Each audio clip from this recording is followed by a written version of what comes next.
All right. Christian, referrals. You said no one does them. A question for you: Why do you think no one does them, apart from obviously members of our marketing group, our marketing coaching group? The referral systems? Yeah, and I'll bring Eric in here too. I mean, a lot of them, when I bring that up, they just haven't really heard of that as a concept. They're just right here and there when they reach out to someone, if it comes, but they don't have a system. Yeah, right. Haven't heard of them. Yeah. I mean, and I think the number one thing is you don't know what you don't know. When you don't even consider referrals as a marketing strategy, I guess you don't think about it as a marketing strategy. So you're looking at Facebook and you're looking at, I don't know, networking events, and you're thinking about cold calling, but you don't want to do that. I'm guessing that because and I guess when Eric and I came to the breakthrough, it was a breakthrough really, but we came to the conclusion that actually, if you're being proactive about referrals, then it does become marketing. And if it's already the number one source of projects for people, then all we need to do is double or triple. Like 2 times referrals is better than 2 times LinkedIn, leads, because LinkedIn leads is probably hardly any. Google AdWords leads is probably hardly any. You've got to put in a lot of work to get a few Google Ad. We're testing things out at the moment with some of our coaching group, and we've got a guy in Italy who's a specialist in Google, and he's doing a good job, and he's getting them some appointments. But the amount of work required to get these appointments is quite a bit involved, and you've got to be pretty. It's like fine-tuning one of those old radios. You've got to be spot on. And it's not something everyone can do. But referrals, this cute letter here or the scripty one, we know is going to work if you send it out to enough people. And you're like, we know it's going to work. The Google stuff and all the other fancy bits, it sometimes works if you've got a really good expert on your books, and you usually have to be paying the money as well. Right. What are your thoughts, Eric? Well, as always, I think this is going back to the fundamentals, the things that do work that aren't necessarily focused on. I think that it is so common when we talk to our members or people who are just generally on our list and attend our events, that referrals are the number one source, and yet it's an afterthought or it's a non-thought. It's just like, I'm so grateful that I get them, but no, I don't have any conscious way to build them. So I love, you've got that whole PDF with, so many different ways to approach it. And, they all can work and they're all pretty easy. So, definitely think it's important to go back to the basics. Yep. Now I'm not sure if this is it must be a question. It's got question marks there, but how to ask past clients for referrals. 931. Who was this? What was your name, Facebook user? We can only see Facebook user. Because I covered one earlier. Yeah, I did cover one earlier. That's Angela Maroney. You know Angela? Oh, Angela. I do know Angela. She was in our very first marketing group.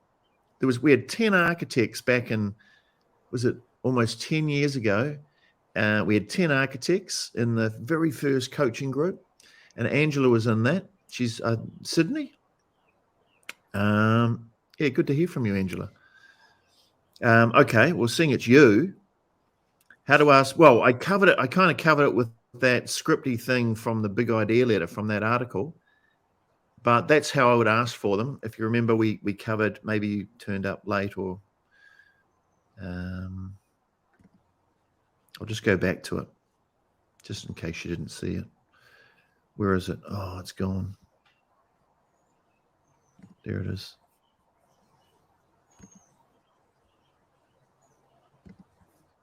The script here, Angela. Right? That one there. Do you remember that? You'll get this. Christian will give you a quick call when he does the survey, but And then if you don't, by the way, if you don't answer the phone, you won't get this document. He needs to speak to you because it's a reward for sort of doing the survey. And if you don't get emailed and you go, oh, I'd like to be surveyed because I want this document. What can we do? Have a think about that, Eric.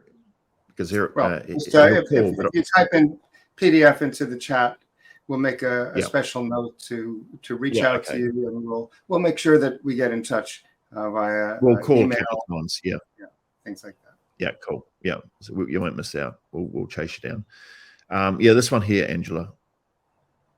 I mean, there's a lot. There might be other ones in here. To past clients. Oh, well, this is another one too. You can say to them about what you can do to past clients. If you send out an email, and there's a thing about unexpected gifts. So a lot of people don't want to refer. You could put in, say, if someone refers me, then I'll give you one of these remarkable devices. This device, you can't see it because it's in my face, but I'll give you one of those or something like. I'll give you an iPad or something like that. But a lot of people don't like to. They don't like to be bribed. It kind of feels a wee bit like a bribe. Some people are fine with it, right? But some people don't like it. So the other thing is you reward people when they do refer. And how do I let people know that I will reward them? But it's not an incentive. It's just it's an unexpected gift for the referral, right? So there's a difference. I can either say, hey, if you refer me, I'll give you this iPad, or if you do refer, I'll give you a meal for two at Luigi's restaurant, right? Now the person didn't know in the second instance that they were going to get it, right? So they don't feel bribed. It's a reward. It's an unexpected gift. Okay. I'll read this because if I pat my dog Polo on the head and rub her tummy every time she gets the newspaper for me, then I'll know she'll repeat the exercise tomorrow. She's sitting just over there. People love surprises. Of course, they'll say, oh, you didn't need to do that. But we all know they loved it, right? And we want repeat referrers too. So when you get a referral, you better make sure to gift the person who referred something personal like a dinner date or concert tickets or a massage or a spa treatment. If the gift makes them look good to someone else, even better, right? So if they can look like a hero to their partner, even better. Imagine you referred me, which is very kind of you.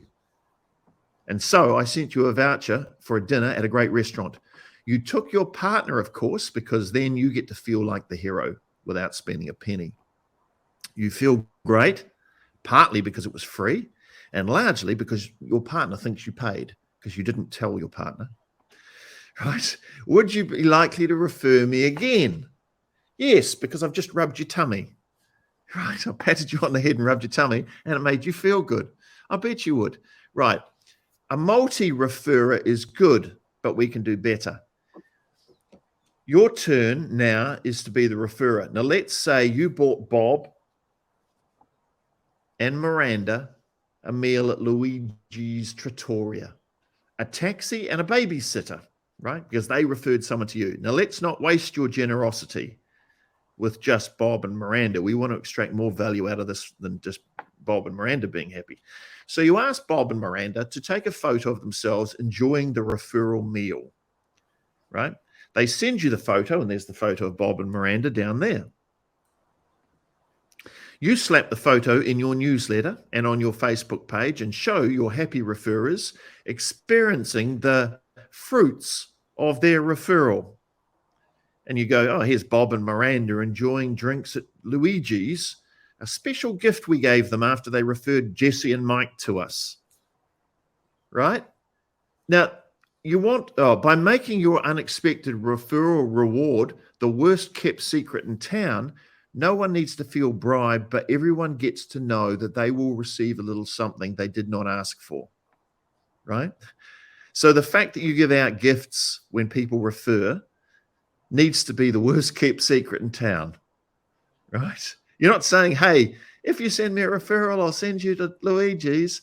You just see that everyone is going to a Luigi's, right? So that would be another way to, indirectly, if your past clients got a newsletter and they saw someone like this enjoying a meal at Luigi's, then it kind of sows the seed as well. Okay, cool. Voila. What else, All right. Eric? Well, I just see some more people, asking for the PDF, and we'll definitely get that over to them. I'm just going to bring up to the thing of Q&A. So if you have a question, please just type it in there. And then also, if you had any light bulb moments, that would be an interesting thing. So you can, if you have any takeaways, what did you learn from today's session? Were there any things that you go, I'm going to try that, or hadn't thought of that? That's clever. So I always think that, Richard, you give people some gems that they can walk away with. We try, don't we, Eric? All right. There's a couple of questions here which are slightly off topic. I'll talk about them at a high level. So one from Tony and one from a Facebook user. A majority of clients are coming from government agents through winning RFPs. Very few projects are from referrals. I'm hoping that AMI can help us diversify our clientele. I'll tell you what, I actually have a strategy on this, and I wrote up a whole big idea letter like the one that you're seeing on the screen, specifically for people who are doing higher end, RFP type stuff. I won't go through it now. Same with you, Tony. 50% of our work comes from the public sector. Does this change the referral process? I'll talk about high level. Okay, I'll talk about very high level, just quickly. And I need to draw something, but you really want to get the whole document. So when you speak to, it's no longer active. Hang on, get active. When you speak to Christian, just tell him you want the,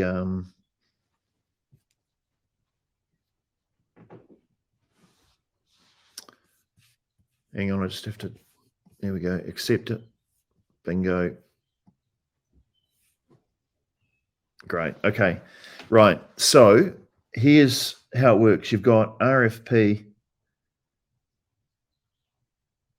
Right. Once it gets to that stage, it's kind of hard to work things out, right? You're going through the government's set process, and they get very rigid.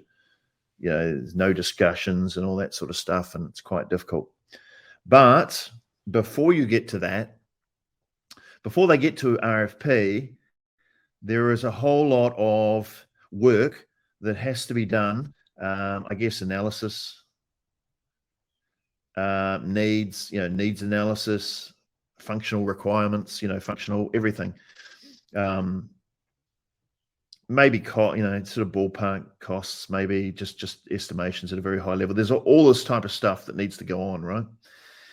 And most government agents, some government agencies go straight to here and think, we'll sort all that out when we get to our RFP, right? In which case they give everybody a really bad RFP because they really don't understand the situation. Others in this phase here are kind of doing info gathering and trying to understand their needs, right? And so what my suggestion is that to help, that depends on what sort of questions they have in here and how much information they need before they go to RFP, but there'll be a whole lot of things they need in that, right? And so to address some of the stuff that they need before they go into RFP, you position yourself as a bit of a thought leader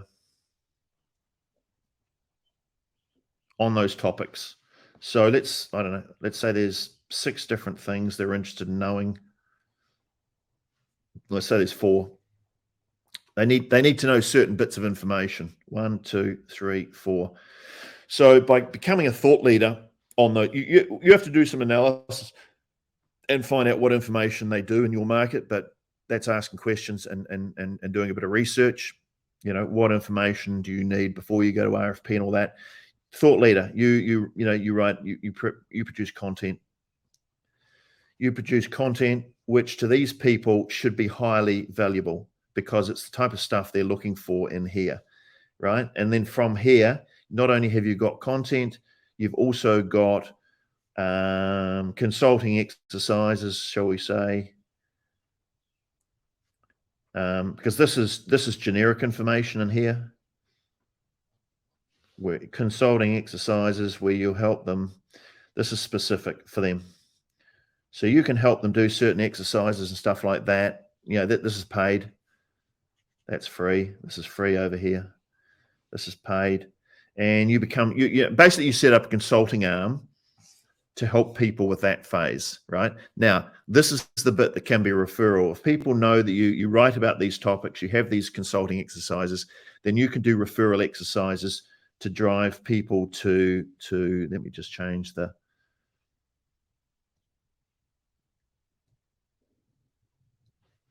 referrals would drive people to this stuff, and it could drive people to this stuff here, right? I mean, referrals might drive them into here, but by the time they get into there, it's often too late. You want to get them in this phase here. So anyway, there's a big idea report on that. What's it called? Something around winning commercial projects. So hopefully that gives you, helps you out to some degree there. So the first of those questions was from Hal Framer, who just joined the program, the 6 Maps program. So Hal, just reach out to me and I'll get you that big idea letter on the commercial projects and this whole approach. I'll just add one other sort of variation on this is, for past clients that have you've worked with in that particular commercial or government, K through 12, whatever sector, you can certainly, part of your job is to get on the short list, right? So you do get included in the RFP, and you are aware of it. So you can ask some of your past clients, do they know of anything going on? And of course, they may be connected. Oh, this other school district, I have a buddy there, and they are going to be going, requesting this. They do have some funding, etc. So you may get informed there, and you can, potentially reach out to the contacts at that other agency or commercial, organization.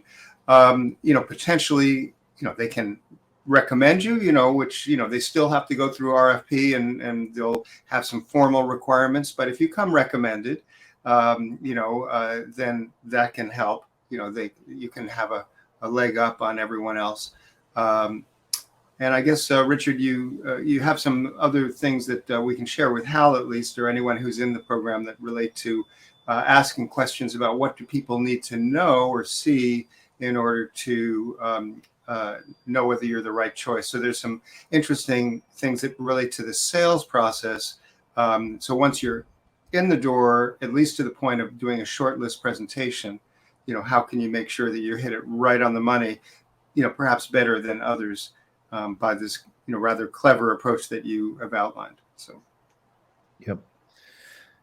Interesting question here from a LinkedIn user. It's LCC. Can I go down? Yeah, it's LCC, stands for low commitment, consultation. It's kind of feasibility study type thing. Is it a way to filter out serious inquiries? Yeah, it is a way to look. If people don't want to pay for pre-design research, the way we sell it, they'd be fools, right? Because the way it's positioned, you'd be a fool not to, and you are a fool not to anyway when it's done properly. And two, you guys know there's a lot of people who want to spend a lot of time with an architect and ask a lot of questions and then don't commit, that don't go ahead. So you can waste a lot of time. One of our mastermind members, Jeff Krieger, said and it's in line with this sort of filtering people out who are just tire kickers or not serious. He said the LCC doesn't, it's not just the money that, the money that you make because you charge a bit of money, but that's, you might charge a couple of $1,000s to do a pre-design research. It's not that so much, although that's handy. It's the 10 hours that you save not having to go and do pre-design research for a client who doesn't go ahead. He said we'd spend 10 to 12 hours on diagnosis and analyzing things. And if the client didn't go ahead, it just completely wasted 10 to 12 hours. He said saving that time has been even more important to us than the $2,000 that we charge for the people who do. Now, the conversion rate for the people who go, yep, I'll pay you $2,000 to go and do the pre-design research, conversion rate for our members anyway is around 80%. Right, so virtually everyone goes ahead with a design. When I say to design, if the project goes ahead, it's yours to lose. Right, if you've been working with them for a month on the or a couple of weeks, or a few meetings, doesn't need to. It might take you 10 hours to do an LCC, but you're getting paid for it.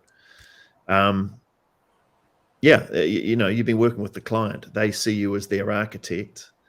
And if the project goes ahead, that they stick with you. You've got to screw it up at that point to not get it. So it's only really if the project doesn't go ahead do you not get the design contract.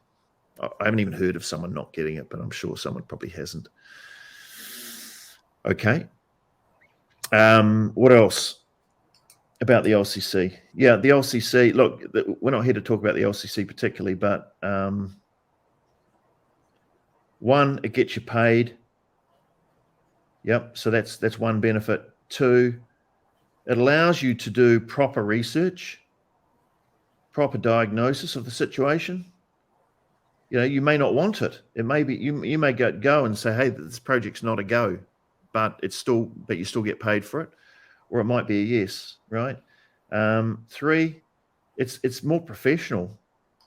A surgeon wouldn't do an operation without doing a diagnosis first. That would be unprofessional. That would be malpractice, right? I know it's common with architects. It's not common with anyone who works with us. Like, everyone does LCCs, and everybody says they all think, oh, it'd be really difficult, and a lot of people do work for free. If you sell it properly, you will beat people who are doing it for free. We get that every day. I mean, clients will choose someone. A lot of clients are professionals. They're doctors and lawyers and accountants. A lot of your clients, they're professional people, except with the exception of the developers, right? They do like free. But your professional clients, they charge people money to go and do a diagnosis as well. A doctor charges to do a diagnosis. An accountant charges to go and do a diagnosis. Right? They feel more comfortable. The good clients feel more comfortable paying you money than having you do work for free, because they know they wouldn't do it for free. Right? They can feel very uncomfortable. There's way more benefits to this. There is no downside to not doing. Once you start doing an LCC, you'll never ever go back to not doing it. I promise you. What's this one here? All right. There's one question here which we'll cover. So we'll wrap this off in a second, guys. If you haven't put down Barbie and you want the Barbie letter, just put down Barbie in the chat window. If you want to be guaranteed that Christian calls you for the survey about the surveying problems, he will give you the big idea letter, which has about the 9 referral strategies. Just type in PDF. Something about the LCC that has me confused is when charging for projects in states you are not licensed in because of the legal aspects, whereas you are not allowed to practice or promote or essentially do to anything unless you're licensed in that state. Yeah, I don't know. We're not giving legal advice, so I don't think we can answer that. I guess the answer is just work in the states that you're licensed. So just as a variation to your answer, obviously there are different categories of service. and doing design, submitting drawings, coordinating construction, visiting construction sites. Those certainly all are under a category of professional practice that relates to licensing, but generally consultation, discussion, information is probably less restricted. If you're not practicing architecture, you're giving guidance about how someone should think about an architecture project, then the rules may be a little different. Now, obviously, if you're thinking about things about in another state, presumably you've got some arrangements where in the past you have done stuff and you found an architect of record, or you found some other way to have a legal standing in the state. Or if it's a large enough project and you have enough time, maybe you can get reciprocal paperwork, so you do have some legal standing there. So it'll vary, but do consider whether the LCC as a consultation as opposed to a design process actually is maybe outside of the legal restrictions. You cannot practice architecture in the state of whatever. So anyway, just to consider that. Check it out. We're not giving legal advice. Speak to an expert. All right. That's it, guys. Thank you, Christian. Thank you, Eric. Thank you, everybody who turned up. Hopefully that was of value to you, and hopefully referrals is now plugged into the center of your head, and you realize that you've been missing a golden opportunity for the last 20 years by not having referral systems. There's 9 in that document. So when you get set up with that PDF document, I gave you 3, but there's another 6 in that document. And that's it. Thanks, guys. Enjoyed doing this with you guys. We run these like most weeks, not every week, but we do different topics. So look out for the next one. I think we'll probably do one next week. I'm not sure on what yet, but that's it. All right, Eric, final thoughts from you, and then we'll wrap up. No, I think we're good to go. So we'll be back with more. Do feel free to send us your input, questions if you have it, or suggestions possibly for other live stream topics, things that you'd like Richard to give some his insights or perspective on, or me as well. You can send that to support@archmarketing.org. And of course, we are checking the chat for this live stream and LinkedIn and YouTube and Facebook. So if you do post something there, then we'll probably see it. But if you really want to have a conversation back and forth, send it to support@archmarketing.org. All right. So thanks, Richard. Thanks, Christian. I know he's still watching in the background. And Sienna, who's also on our team. So we'll be back again soon.